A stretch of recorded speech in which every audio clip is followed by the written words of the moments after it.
Thank you for choosing St. Luke's for your joint replacement surgery. This video was created to support your discharge instructions. The material covered will help you be at your highest level of health after you are discharged from the hospital. No matter how much you prepare to return home after surgery, this time will be one of adjustment. You may feel some anxiety and even wonder if you've come home too early. Relax and remember, this is a normal feeling. Give yourself some time to adjust and create a routine, and you'll be on your way towards a full recovery. Just remember not to overdo it in your first days home. Depending on what type of surgery you had, you may have several physical therapy sessions. Make sure you attend these appointments and continue to do your prescribed exercises at home. These will help you regain your strength and function. You should perform your prescribed exercises at least twice a day. Also, make sure you take your pain medications 30 to 60 minutes before you exercise. Put ice on your surgical site for about 20 minutes after you exercise to help reduce swelling. Lie on your back at least 2 times every day.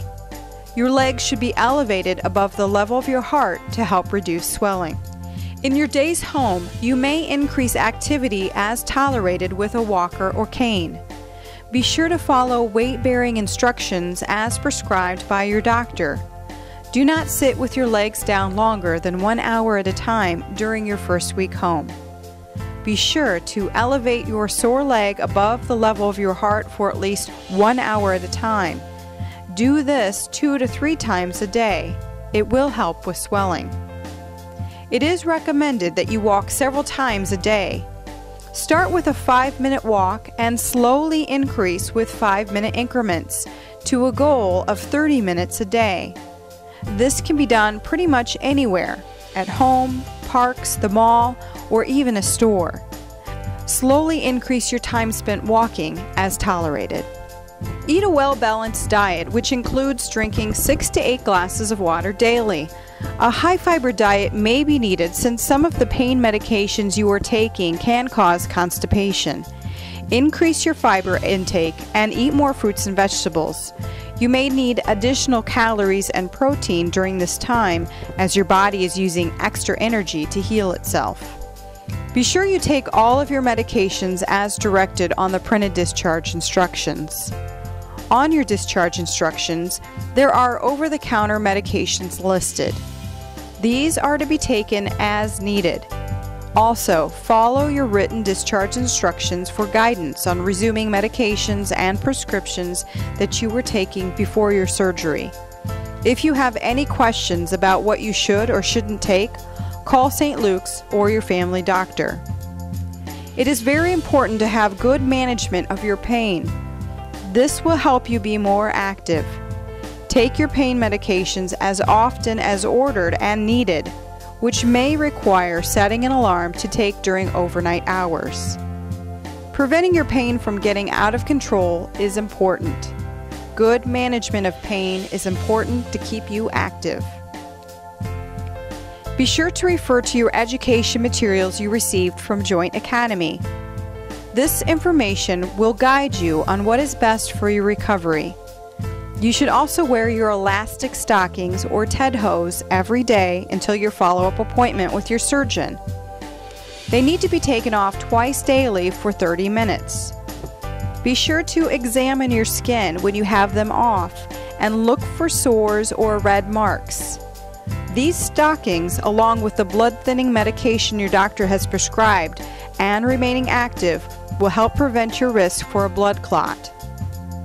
You may shower if there is no drainage. You must protect your wound with a bandage and then cover it with a waterproof covering such as Press and Seal. Some doctors use a water-resistant bandage. If you're wearing one of these, you may shower already on the 2nd day after your surgery. Some patients may have stitches or staples. Please have them removed as ordered. When your pain level is staying less than a 3 or 4 on the pain scale, you may start to take 2 Tylenol tablets for your pain medication instead of your prescription pain medication. If this does not control your pain, return to taking prescription pain medication and try taking Tylenol again in 1 or 2 days. Night pain is not uncommon, and taking pain medication can help you sleep. You should need less pain medication as time goes on. Most pain medications prescribed after discharge have Tylenol, so be sure not to take both Tylenol and any medications containing acetaminophen, which is the generic name for Tylenol. Call your surgeon's office for any of the following symptoms.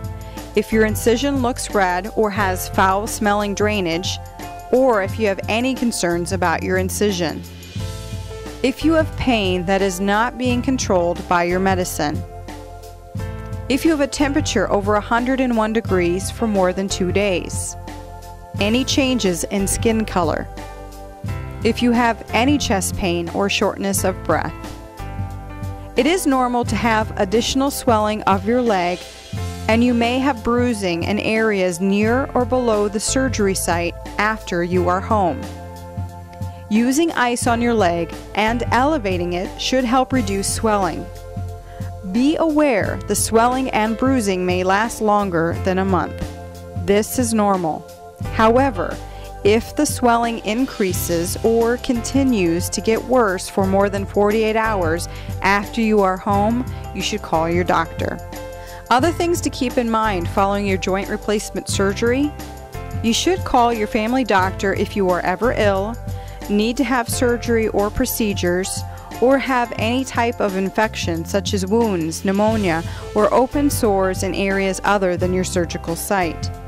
It is important that you alert your dentist prior to dental work so your dentist can prescribe you an antibiotic. To prevent you from getting pneumonia, you will need to continue using your incentive spirometer after discharge. Be sure to take good, deep breaths and cough. Also, stay mobile. Contact your surgeon if you have any questions. It is important to protect your new joints from any risk of infection. Be sure to keep your medical alert metal implant card with you at all times. Please do not smoke, do not use tobacco, avoid secondhand smoke, and if you need help to stop smoking, call St. Luke's Tobacco Cessation Services at 319-558-4867. If you have questions about these instructions when you get home, please call St. Luke's 4 Center Orthopedics at 319-369-7242. Again, we thank you for choosing Unity Point Health St. Luke's Hospital for your joint replacement surgery. We wish you a speedy recovery.